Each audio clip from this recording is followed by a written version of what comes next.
So, what if I told you that the way you handle your downtime, those quiet moments, is actually wrecking your cognitive edge? See, for high performers, the instinct isn't really to rest, it's to escape into a flood of information. And today, we're going to dig into why that instinct might be doing a lot more harm than good.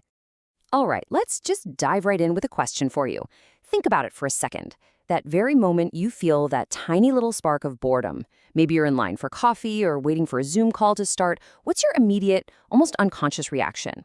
Your answer to that is honestly the key to this whole thing. And this quote, it totally reframes the entire problem. We usually think of boredom as, just a silly little thing, a lack of something to do. But for a really active mind, it registers as something way more urgent. It's almost like a threat that has to be dealt with right now. So why does it feel like an emergency? Why does a quiet moment feel so, unacceptable? Let's actually break down what's going on under the hood here. For people whose minds are just built for high fluid intelligence, we're talking in that 120 to 130 IQ range, boredom isn't just emptiness. It's this thing called cognitive friction. Your brain is literally wired to hunt for novelty and solve tricky patterns. So when that stimulation just isn't there, it creates a real, genuine sense of discomfort. In that discomfort, that feeling, that's what leads us straight into what our source material calls the intelligence trap. It's this fascinating, kind of scary idea where your greatest strength, your own intellect, actually starts working against you. To put it simply, it's the brilliant act of outsmarting yourself. You use your powerful brain to come up with all these complex justifications for habits that are, in reality, just dulling your focus and draining you. It feels super productive in the moment, but it's really just a very clever form of self-sabotage. Okay, so what do these habits actually look like in our day-to-day lives?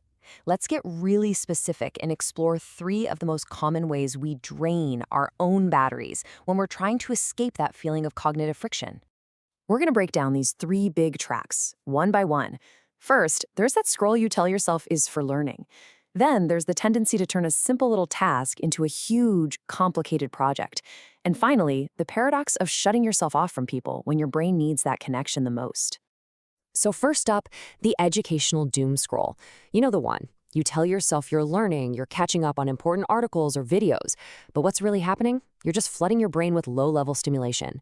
This habit slowly destroys your ability to do that deep work, to tackle those really complex level 7 problems, because you're training your brain to need constant, shallow hits of info just to feel like it's doing something.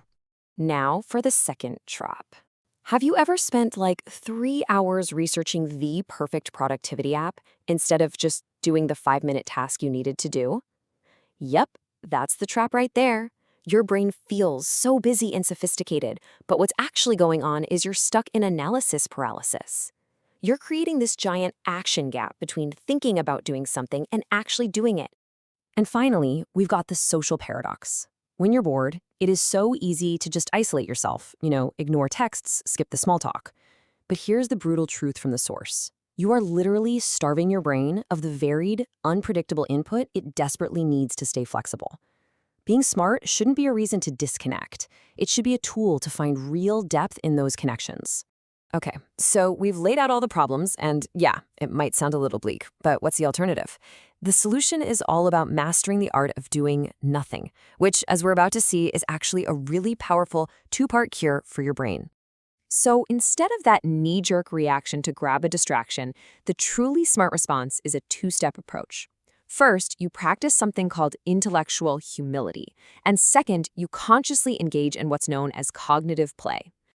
So, what on earth is intellectual humility? Well, it's not just about resting. It's the strategic, intentional practice of letting your brain go offline. You're not trying to fill the quiet space. You're actively clearing out your mental workspace so that when a real, complex challenge finally shows up, you have the full force of your brain power ready to tackle it. But hey, going offline doesn't mean you let your mind get mushy. This is where the second, more active part of the solution comes in: cognitive play. This is how you keep your brain sharp and engaged without falling back on those shallow distractions. Cognitive play is all about deep, focused engagement. It could be running mental simulations of a project in your head, or looking for patterns in a random set of data, or maybe doing a super deep dive, niche research on one single topic that just fascinates you. It gives your brain the stimulation it craves, but in a way that actually builds your focus instead of chipping away it. So let's just put it all together here. Instead of that educational scroll, which is just shallow simulation, the smart alternative is deep niche research. Instead of overcomplicating tasks and getting stuck in analysis paralysis, you practice strategic offline time. And instead of social isolation, which starves your brain, you actively go out and find depth in your connections. Ultimately, the big takeaway is this: your mind is an absolutely incredible tool. The goal is to just be conscious of how you use it, especially in those quiet moments, to make sure your intelligence always remains your greatest asset and not a trap that you've built for yourself. So I'll leave you with this one final thought. Be really honest with yourself. What is your go-to habit when boredom strikes?